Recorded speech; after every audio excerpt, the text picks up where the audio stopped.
Cerebral palsy, CP, refers to a group of conditions that affect movement, balance, and posture. Affected children have abnormalities in one or more parts of the brain that affect the ability to control muscles. The symptoms range from mild to severe, but they do not get worse as the child gets older. With treatment, most children can significantly improve their abilities. Many children with CP have other conditions that require treatment, including mental retardation, learning disabilities, seizures, abnormal physical sensations, and problems with vision, hearing, and speech. CP is usually diagnosed by 3 years of age. About 2 to 3 children in 1,000 are affected, for a total of about 800,000 children and adults of all ages in the United States. There are 4 types of CP: spastic, athetoid or dyskinetic, ataxic, and mixed CP. About 70 to 80% of affected individuals have the spastic type of CP, in which their muscles are stiff, which makes their movements difficult. Spastic diplegia is a form of spastic CP. In spastic diplegia, both legs are affected, and children may have difficulty walking because their muscles are so tight that they cause the legs to turn inward and cross at the knees. This is called scissoring. In spastic hemiplegia, only one side is affected, often with the arm more severely affected than the leg. The most severe is spastic quadriplegia, in which all 4 limbs, the trunk, and the face are affected. Children with spastic quadriplegia usually cannot walk, and they often have mental retardation, difficulty speaking, and seizures. About 10 to 20% of affected individuals have the athetoid or dyskinetic form of CP, which affects the entire body. This form is characterized by fluctuation in muscle tone. It varies from being too tight to too loose, and sometimes you have uncontrolled movements, which can be either slow and writhing or rapid and jerky. Affected children often have trouble learning to control their bodies well enough to sit and walk.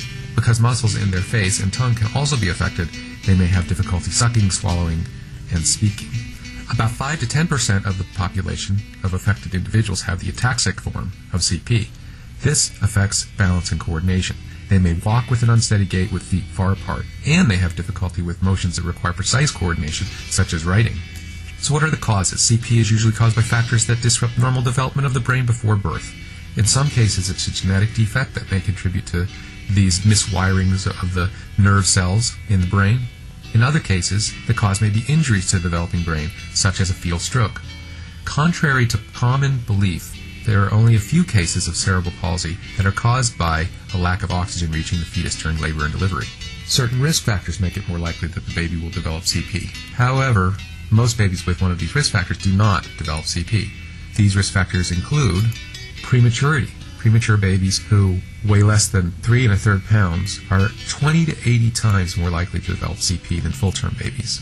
Many of these tiny babies suffer from bleeding in the brain, which can damage delicate brain tissue, or develop preventricular leukomalacia, which can damage delicate brain tissue or destroy nerves around the ventricles in the brain. Infections during pregnancy is a risk factor. Certain infections in the mother can cause brain damage and result in CP in the child.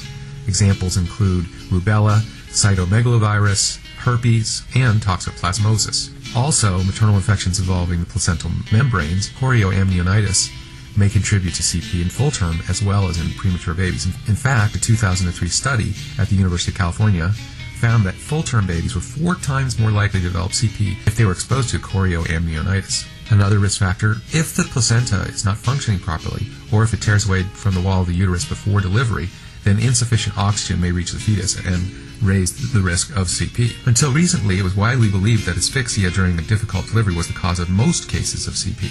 But studies now show that birth complications, including asphyxia, contribute to only 5 to 10% of the cases. Certain blood diseases, such as Rh disease, can cause severe jaundice and brain damage, which can result in CP. Rh disease, of course, is an incompatibility between the blood of the mother and her fetus. Blood clotting disorders in either the mother or baby may increase the risk. Some children with CP may have delays in learning to roll over, sit, crawl, or walk. The CDC recommends that parents contact the child's provider if they see any of the following signs. A child of more than 2 months old who has difficulty controlling her head when picked up, or has stiff legs that cross or scissor when picked up. A child more than 6 months old who reaches with only one hand while keeping the other in a fist. A child more than 10 months old who crawls by pushing off with one hand and leg while dragging the opposite hand and leg. A child of more than a year who cannot crawl or who cannot stand with support. The diagnosis of CP is done mainly by evaluating how a baby or a child moves. The provider evaluates the child's muscle tone. Children with CP may appear floppy or stiff. Some may have variable muscle tone. Too loose sometimes, too tight other times. The provider also checks the child's reflexes and looks to see if the baby has developed a preference for his or her right or left hand. While most babies do not develop a hand preference, until 12 months. Some babies with CP do so before 6 months. Another important sign is the persistence of primitive reflexes. These reflexes are normal in younger infants but generally disappear by 6 to 12 months. MRIs, CT scans, or ultrasound tests may be ordered. Ultrasound is often recommended in premature babies who are considered at risk to help diagnose brain abnormalities that are frequently associated with CP. In some children, however, especially those who are mildly affected, these tests will show no abnormalities, which suggests that microscopically small areas of brain damage can cause symptoms. About half of the babies who are suspected to have a higher risk for CP at 12 months outgrow their symptoms by age 2. So how is CP treated? It's a team effort. A team of healthcare professionals will work with the child and family to identify the child's needs and to create an individualized treatment plan. The team will probably include a pediatrician, PT, OT, orthopedic surgeons, ophthalmologists, speech and language pathologists, social workers, psychologists, and nurses. The child usually will begin physical therapy soon after the diagnosis is made. Therapy will improve their motor skills, such as sitting and walking, and muscle strength, and help to prevent contractures. Sometimes braces, splints, or casts are used along with the physical therapy to help prevent the contractures from happening and to improve the function of their hands or legs. If the contractures are severe, surgery may be indicated. Medications are sometimes recommended to ease spasticity or to reduce abnormal movement. Unfortunately, oral drug treatment is not very helpful.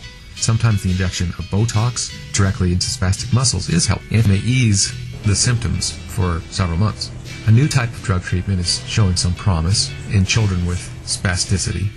During a surgical procedure, a pump is implanted under the skin that continually delivers the antispasmodic drug baclofen. For other children with spastic CP, a surgical technique called selective dorsal rhizotomy may permanently reduce spasticity and improve the ability to sit, stand, and walk. Doctors identify and cut some of the nerve fibers at the base of the spine that are contributing to the problem. Usually this procedure is recommended only for children who have severe spasticity and who have not responded well to other treatments. Occupational therapists and speech therapists may also be called in to help.